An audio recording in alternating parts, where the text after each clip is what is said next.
Parents and children. For an organism designed by natural selection, leaving descendants is the reason for being and the goal of all toil and struggle. The love of a parent for a child should be vast, and so it is. Today is Father's Day, but it should not be boundless.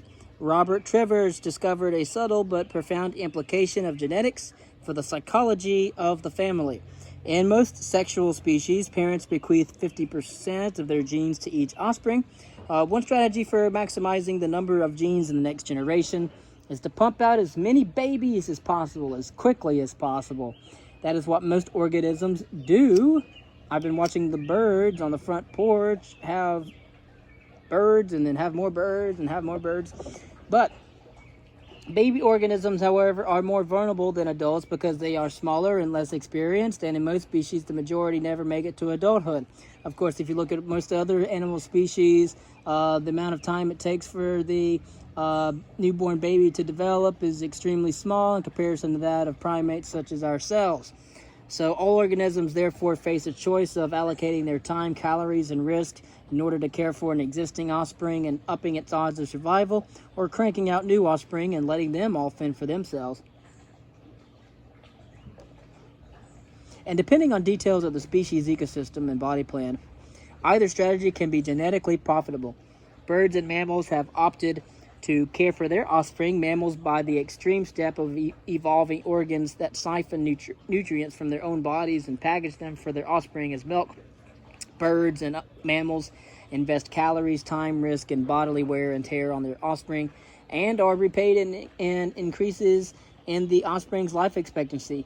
In theory, a parent could go to the other extreme and care for its firstborn all its life, say by suckling it till the parent died of old age, but that would make little sense because at some point the calories being turned into milk could be better invested in bearing and suckling a new offspring.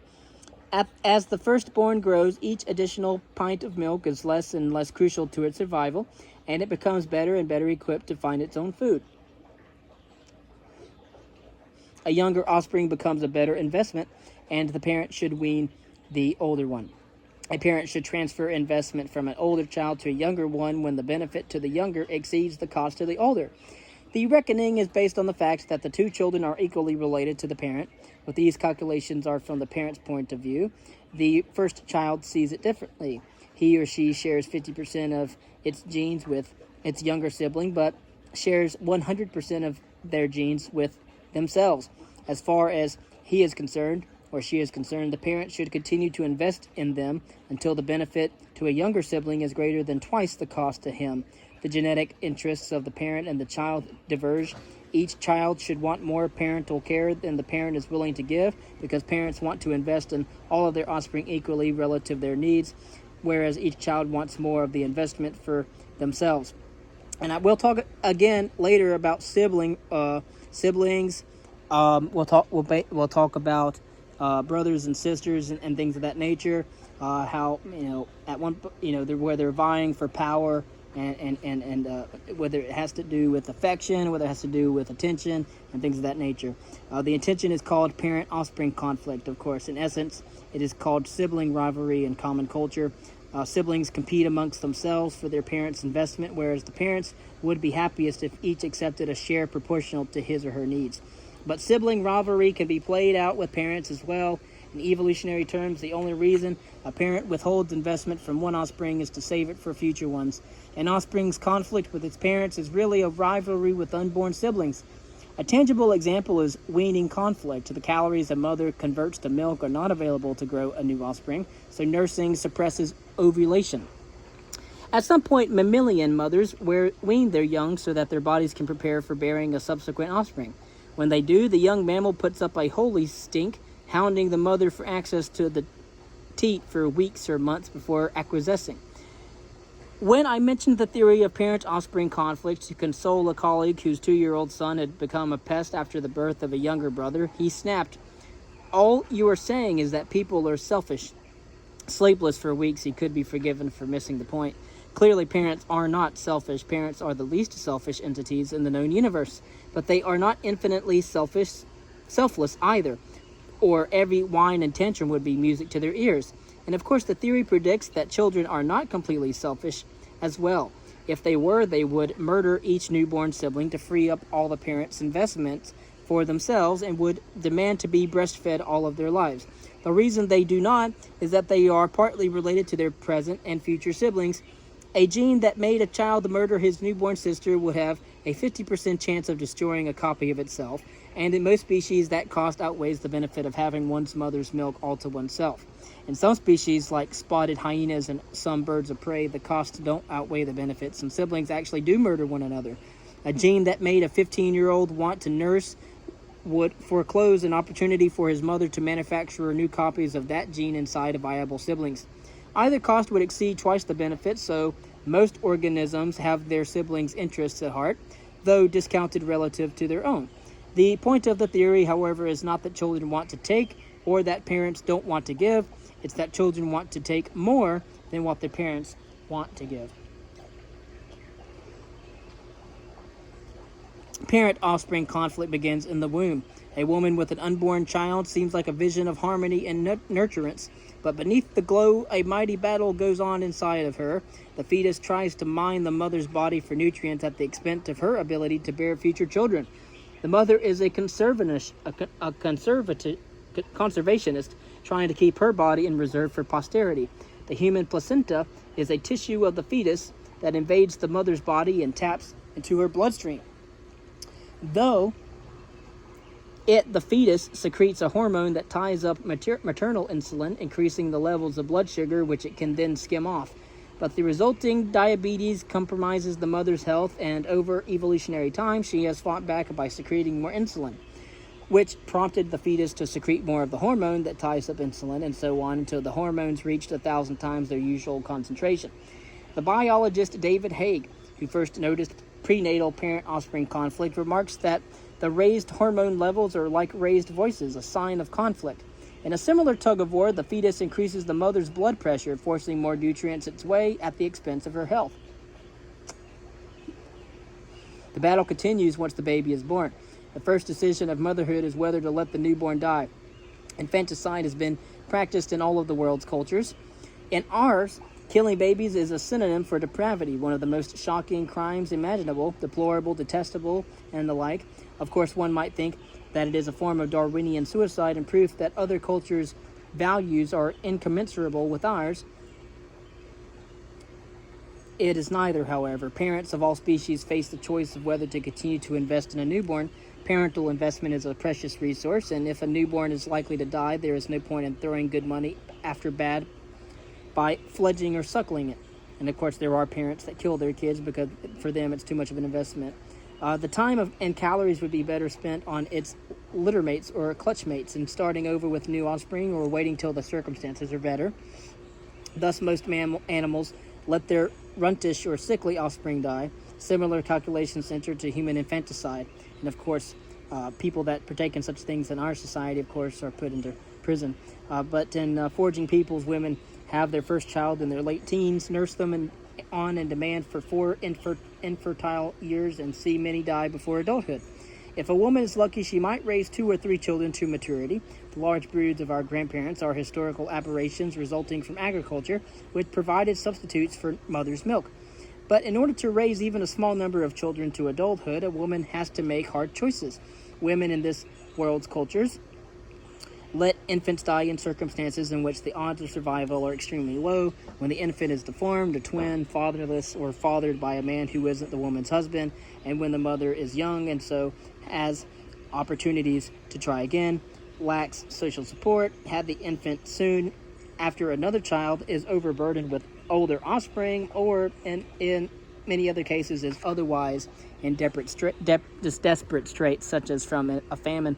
Infanticide in the modern West is similar. The statistics show that the mothers who let their infants die are young, poor, and unwed.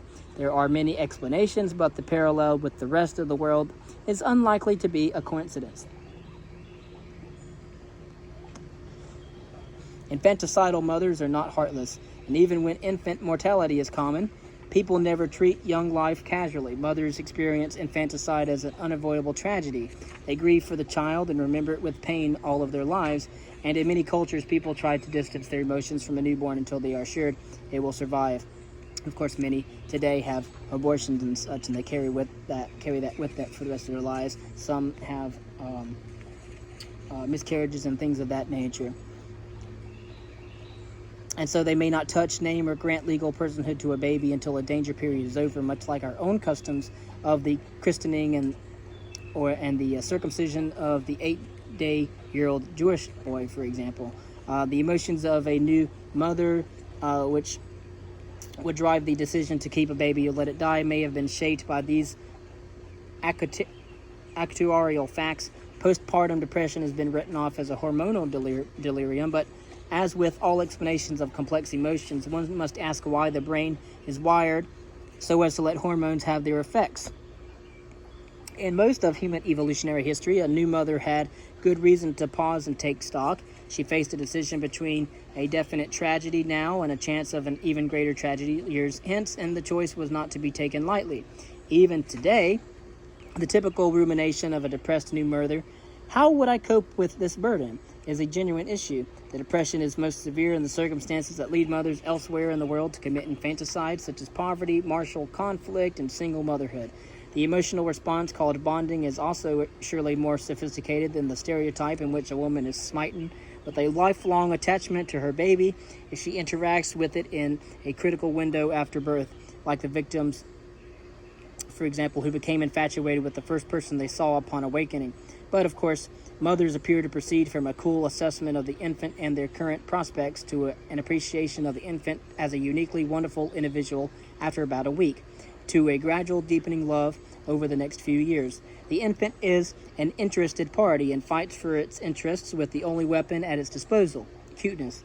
Newborns are precociously responsive to their mothers. They smile, make eye contact, perk up to her speech, even mimic her facial expressions.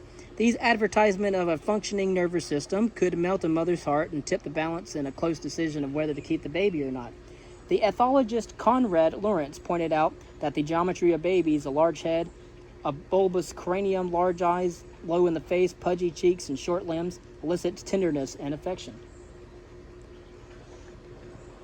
The geometry comes from the baby assembly process. The head end grows fastest in the womb, and the other end catches up after birth.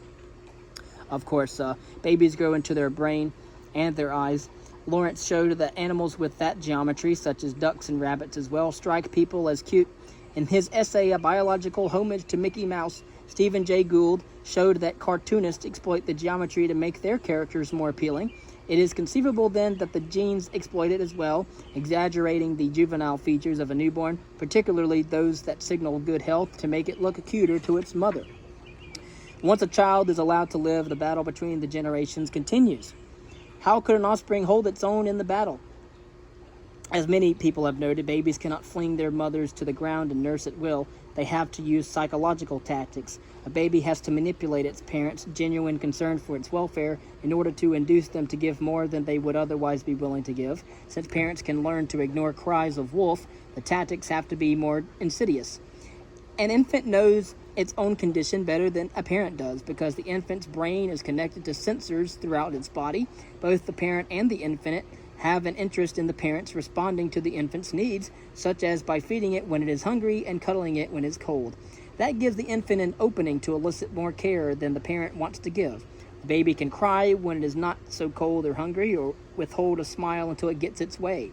The baby need not literally be faking. Since parents should evolve to recognize sham crying, the baby's most effective tactic might be to feel genuinely miserable, even when there is no biological need. Self-deception actually may begin early on in human development. The child can also resort to extortion by howling at night or throwing a tantrum in public, situations in which the parents are adverse to letting the noise continue and are apt to capitulate. Worse, the parents' interest in their children's welfare allows the children to hold themselves hostage, say by thrashing about in a violent tantrum or refusing to do something both parties know the child would enjoy. Thomas Schelling notes that children are in an excellent position to use paradoxical tactics. They can cover their ears, scream, avoid their parents' gaze, or regress, all of which prevent them from registering or understanding their parents' threats. Of course, we get the evolution of the brat. Next, we'll talk about the theory of parent-offspring conflict as an alternative to two popular ideas. One is Freud's.